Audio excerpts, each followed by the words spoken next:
Na hát, a bölcstéró. Kivételesen hasznunkra van. Csak vendégeinket szórakoztattam, felség. Képzelem. Mielőtt szóra nyitnád a szád, tudnod kell, hogy minden spártai, polgár vagy király, még a király követe is a saját szaváért felel. Halljam, mi járatban vagy itt? Földért és vízért. Hát azért tettél meg ekkora utat, hogy földet és vizet kérj. Hazug vagy és ostoba, perzsa. Spártában így nem sokra jutsz. Hogy merészel ez a nő férfiak előtt beszélni? Úgy, hogy a spártai nő igazi férfit szül. Korai még egymáson köszörülni a nyelveteket. Még nem késő megmenteni szeretett Spártádat. Hallgass végig, Leonidas. Ha Xerxész akar valamit, azt megszerzi. Mindent, amit csak akar. Hatalmas seregének menetelésétől reng a föld. Lépteik nyomán kiapadnak a folyók. Isteni Xerxész óhaja szerény. Csupán egy kis földet és vizet kér tőled, semmi egyebet.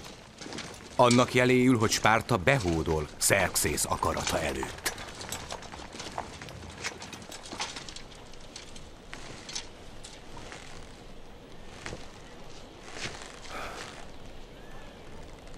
Behódolni? Félek, nem lesz egyszerű. Az a hír járja, hogy az aténiak visszautasítottak. És ha azoknak a homokos bölcseknek volt bátorságuk, nos akkor... Diplomatikusabban, királyom. Akkor nekünk spártaiaknak gondolnunk kell a hírnevünkre is. Jól. Válogasd meg a szavaidat, Leonidas. Nehogy az utolsók legyenek.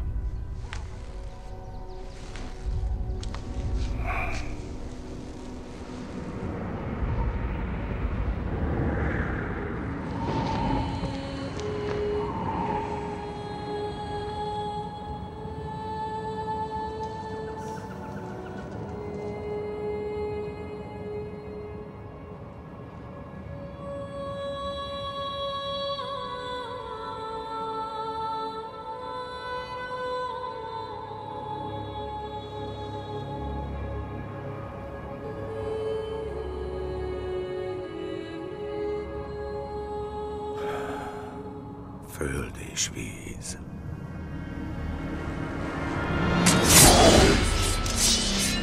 Eszelős.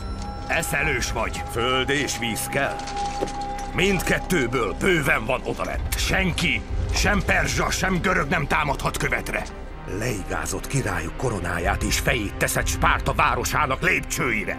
Megsérted a királynét.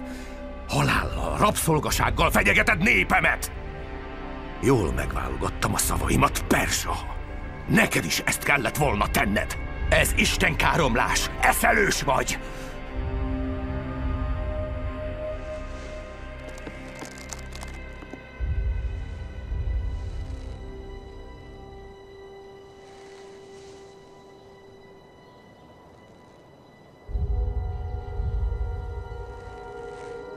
Eszelős? Nem csak spártai!